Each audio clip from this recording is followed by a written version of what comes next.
பிரியமானவர்களே, ஆண்டவரும் அருமை இரட்சகருமா இருக்கிற இயேசு கிறிஸ்துவின் இனிய நாமத்தினாலே மற்றொரு நல்ல காலை பொழுதிலே உங்களை சந்திப்பதிலே நான் அதிகமாக மகிழ்ச்சி அடைகிறேன். இந்த நாள் முழுவதுமாக நீங்கள் செய்கிற எல்லா காரியத்திலேயும் கர்த்தருடைய கரம் உங்களோடு கூட இருந்து உங்களை நடத்துவதாக. ஆண்டவராகிய இயேசு கிறிஸ்துவனுடைய பிறப்பை குறித்ததான காரியங்களை நாம் இந்த நாட்களிலே நாம் தியானித்து வருகிறோம். இன்றைக்கும் கூட இம்மானுவேல் என்றதான தலைப்பிலே நாம் கர்த்தருடைய வார்த்தையை தியானிக்கப் போகிறோம். அன்பார்ந்த பிள்ளைகளே, இந்த வார்த்தை ஆண்டவராகிய இயேசு கிறிஸ்து பிறப்பதற்கு முன்பதாக யோசேப்போடு கூட தேவதூதன் பேசி முடித்த பின்பு இந்த வார்த்தை மத்தேயு சுவிசேஷம் 1ஆம் அதிகாரம் 23ஆம் வசனத்திலே இப்படியாக சொல்லப்பட்டிருக்கிறது. தீர்க்கதரிசியின் மூலமாய் கர்த்தராலே உரைக்கப்பட்டது நிறைவேறும்படி இதெல்லாம் நடந்தது. எது? கன்னிகை கர்ப்பவதியாவது, அந்த கர்ப்பவதியை அவருடைய புருஷன் ரகசியமாய் தள்ளிவிட வேண்டும் என்று நினைப்பது, இப்படி இதெல்லாம் கர்த்தராலே தீர்க்கதரிசியின் மூலமாய் உரைக்கப்பட்டது. கர்த்தராலே தீர்க்கதரிசியின் மூலம் உரைக்கப்பட்டது நிறைவேறும்படி இப்படி எல்லாம் நடந்தது. அவர் என்ன உரைத்தார் என்பதை இந்த இடத்துல மத்தேயு தன்னுடைய சுவிசேஷத்தில் கோடிட்டு காட்டுகிறார். அந்த தீர்க்கதரிசி என்ன உரைத்தாராம்? மத்தேயு 1:23 சொல்லுகிறது, அவன் இதோ ஒரு கன்னிகை கர்ப்பவதியாகி ஒரு குமாரனை பெறுவாள், அவருக்கு இம்மானுவேல் என்று பெயரிடுவார்களாக. இம்மானுவேல் என்று பெயரிடுவார்கள். இம்மானுவேல் என்பதற்கு தேவன் நம்மோடு கூட இருக்கிறார் என்று சொல்லி அர்த்தம் என்று சொல்லி இந்த இடத்துல நாம் வாசிக்கிறோம். இம்மானுவேல் என்பதற்கு தேவன் நம்மோடு கூட இருக்கிறார் என்று அர்த்தம். அன்பார்ந்த பிள்ளைகளே, இந்த தீர்க்க தரிசனம் எந்த நேரத்திலே உரைக்கப்பட்டது என்று சொல்லி நாம் பார்க்கிறோம். மத்தேயு ஒரு தீர்க்கதரிசி, ஒரு குறிப்பிட்ட தீர்க்கதரிசி சொன்னதான தீர்க்க தரிசனத்தை அவர் கோடிட்டு காட்டுகிறார். அந்த தீர்க்க தரிசனத்தை உரைத்ததான தீர்க்கதரிசியினுடைய பெயரை அவர் இந்த இடத்துல அவர் கோடிட்டு காட்டவில்லை. அந்த தீர்க்கதரிசி யார் என்று சொல்லி நாம் பார்ப்போம் என்று சொன்னால் ஏசாயா தீர்க்கதரிசி. அவர் எங்கே சொல்லுகிறார் இந்த தீர்க்க தரிசனத்தை என்று சொல்லி பார்க்கும் பொழுது, ஏசாயா தீர்க்க தரிசன புஸ்தகம் நாம் பார்க்கிறோம் 7ஆம் அதிகாரத்தில் நாம் அன்பான பிள்ளைகளே நாம் வாசிக்கும் போது அந்த இடத்துல ஆகாஸ் என்கிறதான ஒரு ராஜாவை குறித்து நாம் வாசிக்கிறோம்.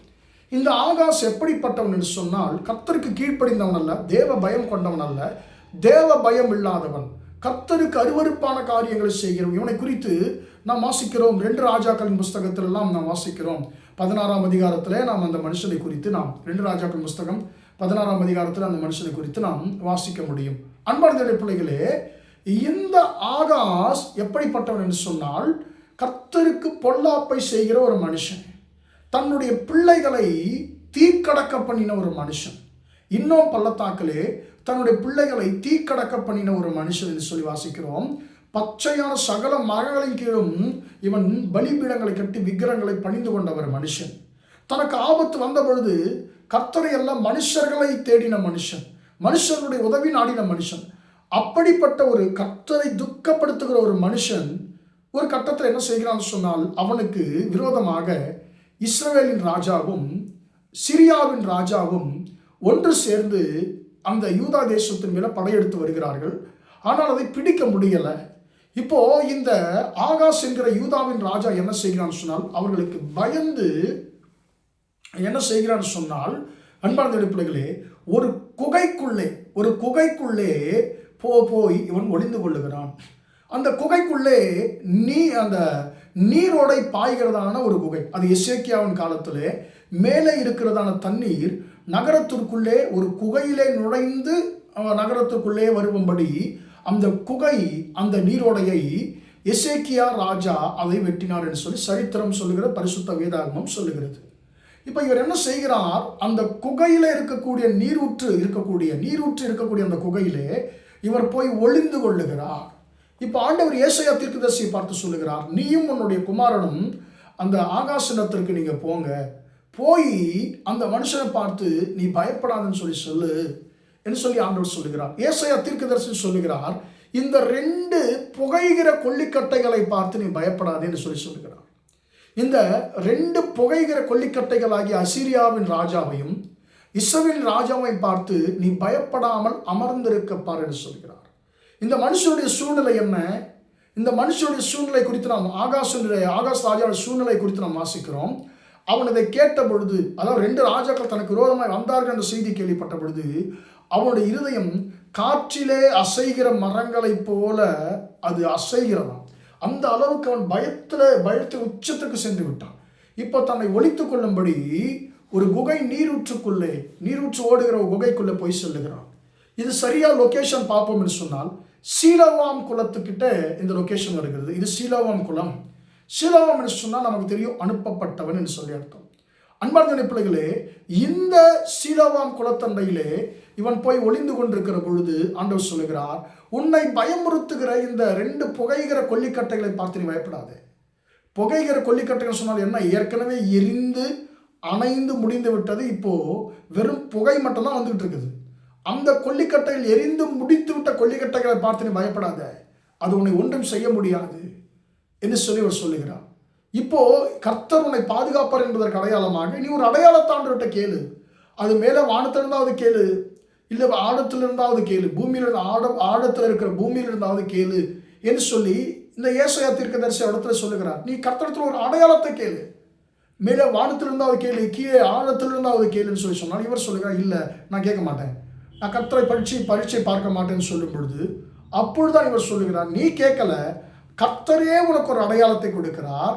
இதோ ஒரு கன்னிகை கர்ப்பவதி ஆகி ஒரு குமாரனை பெறுவாள், அவருக்கு இம்மானுவேல் என்று பெயரிடுவார் என்று சொல்லி அந்த இடத்துல ஒரு குறிப்பிட்ட ஒரு மனுஷனுக்காக, ஒரு பயத்தோடு இருக்கக்கூடிய, தன் சத்துருக்களுக்கு பயந்து ஒரு குகையிலே ஒளிந்திருக்கக்கூடியதான மனுஷனுக்காக சொல்லப்பட்டதான ஒரு தீர்க்க தரிசனம் தான் இந்த மத்தேயு கோடிட்டு காட்டுகிற இம்மானுவேல் என்கிறதான வார்த்தை குறித்து தான் தீர்க்க தரிசனம்.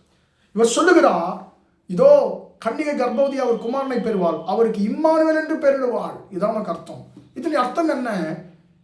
ஆகாசே, நீ உனக்கு உதவியை செய்யும்படி நீ மனுஷர்களை நோக்கி பார்த்து கொண்டிருக்கிறாய். ஆனால் உன்னோடு கூட இருக்கக்கூடிய தேவன் ஒருவர் இருக்கிறார். உன்னோடு இருக்கிற தேவன் ஒருவர் இருக்கிறார். உனக்கு உதவி செய்ய துடிக்கிற தேவன் இருக்கிறார். நீ அவரை நோக்கி பாரு.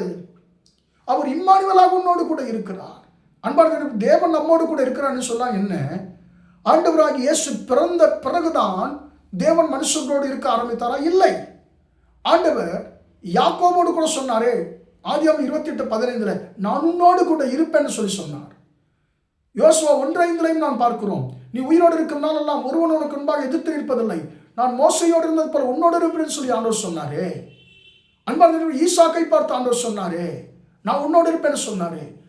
ஆதி காலத்திலிருந்து தம்முடைய பிள்ளைகளோடு கூட கர்த்தர் அவர்களோடு கூட இருக்கிறவராய், இம்மானுவேலராய் அவர் இருந்து வருகிறார். அன்பான தேவனுடைய பிள்ளைகளே, ஆனால் இந்த தீர்க்க தரிசனத்தை பெற்றுக்கொண்ட ஆகாஸ் அதற்கு அபாத்திரமாய் போனான். கடைசி வரைக்கும் தன்னுடைய வாழ்க்கையை அவன் சீர்படுத்த முடியாதவனாய், தன்னை திருத்திக் கொள்ளாதவனாய் போனபடினாலே பரிதாபமாய் மடிந்து போனான். அன்பான தேவனுடைய அவர் சொல்லுகிறார், உன்னோட கூட இருக்கக்கூடிய அந்த இம்மானுவேலரை பாரு, அவரை நோக்கி பாரு, அவர் உன்னோடு கூட இருக்கிற தேவன். ஆனால் அந்த மனுஷன் நோக்கி பார்க்கல, கர்த்தரை நோக்கி பார்க்கல, தன்னோடு கூட இருக்கிற கர்த்தரை நோக்கி பார்க்கல, தன்னோடு கூட கர்த்தர் இருக்கிற என்பதை உணரல. அன்பான தேவனுடைய பிள்ளைகளே, அந்த மனுஷன் மரித்து போனான். ஆனால் இன்றைக்கோ அந்த இம்மானுவேல் ஆகிய தேவன் நம்மோடு கூட இருக்கிறார், நமக்காய் பிறந்தார். அவர் எதற்காக பிறந்தார்? நம்மோடு கூட இருப்பதற்காக அவர் பிறந்தார். நீங்களும் நானும் எந்த எரிகிற கொல்லிக்கட்டை, புகைகிற கொல்லிக்கட்டைகளை பார்த்து நம்ம பயப்பட தேவையில்லை. நம்மை பயமுறுத்துகிறதான புகைகிற கொல்லிக்கட்டைகளை பார்த்து நம்ம பயப்பட தேவையில்லை. என்று சொன்னால் நம்மோட கூட இருக்கும்படியாய் பிறந்திருக்கிற ஒரு தேவன் உண்டு. அவர்தான் ஆண்டவராகிய இயேசு கிறிஸ்து. உங்களையும் என்னையும் பயமுறுத்துகிற, எரிந்து முடிந்து விட்ட புகைகிற கொல்லிக்கட்டைகளாகிய நம்முடைய சத்துருக்கள் நம்ம என்ன செய்ய முடியும்? எரிந்து முடிந்து விட்ட புகைகிற கொல்லிக்கட்டைகளாகிய நம்முடைய சத்துருக்கள், பிசாசின் கிரியைகள் உங்களையும் என்னையும் என்ன செய்துவிட முடியும்? நம்மோடு கூட இருப்பதற்காகவே பிறந்த இம்மானுவேலராகிய ஆண்டவராகிய இயேசு கிறிஸ்து, அவரை நோக்கி நாம் பார்ப்போமாக, அவரை சார்ந்து கொள்வோமாக. இந்த கிறிஸ்துமஸ் நன்னாளிலே ஆண்டவர் நம்மை பார்த்து என்ன சொல்லுகிறார்? அந்த கிறிஸ்துமஸ் நாட்களிலே கர்த்தர் நம்மை பார்த்து என்ன சொல்லுகிறார்? நான் இந்த உலகத்தில் பிறந்தேன் எதற்காக தெரியுமா? உன்னோடு கூட இருக்கும்படி. அவர் இதுவரைக்கும் நம்மோடு கூட இருப்பார். ஆண்டவராகிய இயேசு கிறிஸ்து இந்த உலகத்தை விட்டவர் பரத்திற்கு போவதற்கு முன்னதாக சீஷர்களை பார்த்து சொல்லுகிறார். மத்தேயு 28:20 இதோ உலகத்தின் முடிவு பரியந்தமும் சகல நாட்களையும் நான் உங்களோடு கூட இருக்கிறேன் என்று சொல்லி ஆண்டவர் சொன்னார். ஒரு நாள் 2 நாள் அல்ல, இந்த பூமியில நாம் இருக்கிற வரைக்கும் ஆண்டவர் நம்மோடு கூட இருக்கிறார். நம்மோடு கூட இருக்கிற பிறந்த தேவனுக்கு நம்முடைய வாழ்க்கையை நாம் ஒப்பு கொடுப்போமா? இம்மானுவேல் என்பதற்கு தேவன் நம்மோடு கூட இருக்கிறார் என்று அர்த்தமா? அந்த தீர்க்க தரிசனத்தை பெற்றுக்கொண்ட ஆகாஷ் ராஜா அதை அறியவில்லை, ஆண்டவருடைய அன்பை அறியவில்லை. இன்னைக்கு நீங்களும் நானும் இன்னும் நம்மோடு கூட இருப்பதற்காக பிறந்த அந்த ஆண்டவராகிய இயேசு கிறிஸ்துவின் அன்பை நாம் அறியாமல் இருப்போம்னு சொன்னால் இன்றைக்கு நம்முடைய வாழ்க்கையை நாம் பரிசுத்தப்படுத்திக் கொள்வோமாக, சீர்படுத்திக் கொள்வோமாக. ஜெபிப்போம். பிதாவே, நம்ம நன்றியோடு துதிக்கிறோம், ஸ்தோத்திரிக்கிறோம் ஐயா. இம்மட்டுமாக இந்த வார்த்தைகளை கேட்ட உங்களுடைய பிள்ளைகளை கர்த்தர் ஆசீர்வதிக்கும்படியாக ஜெபிக்கிறோம். இம்மானுவேல் என்பதற்கு தேவன் நம்மோடு கூட இருக்கிறான் அர்த்தமாம் என்ற வார்த்தையின்படி ஆண்டவரே, இன்றைக்கு நீர் இம்மானுவேலராய் அன்றைக்கு ஆகாஷோடு இருந்தீங்க, ஆனால் அந்த மனுஷன் உணரலாம் ஆண்டவரே. அப்பா, இன்றைக்கு நீர் எங்களோடு கூட இருக்கிறேன்னு சொல்லியிருக்கிறீங்க தகப்பனே. இதை நாங்கள் உணர்ந்து ஆண்டவரே, நீ இம்மானுவேல் ஆகிய தேவன் எங்களோடு கூட இருக்கிறீர் ஆண்டவரே. அப்பா, எனவே நாங்கள் எந்த ஒரு புகைகிற கொல்லிக்கட்டைகளை பார்த்து பயமுறுத்துகிற சத்துருக்களை பார்த்து நாங்கள் பயப்பட தேவையில்லைன்னு சொல்லி நீர் பேசியிருக்கிறோம். கிருபைக்காக ஸ்தோத்திரம் தகப்பனே. இந்த உலகத்தை நாங்கள் பார்க்கிற சத்துருக்கள் எதுவும் எங்களை மேற்கொள்ள முடியாது என்று நாங்கள் அறிக்கை எடுக்கிறோம்.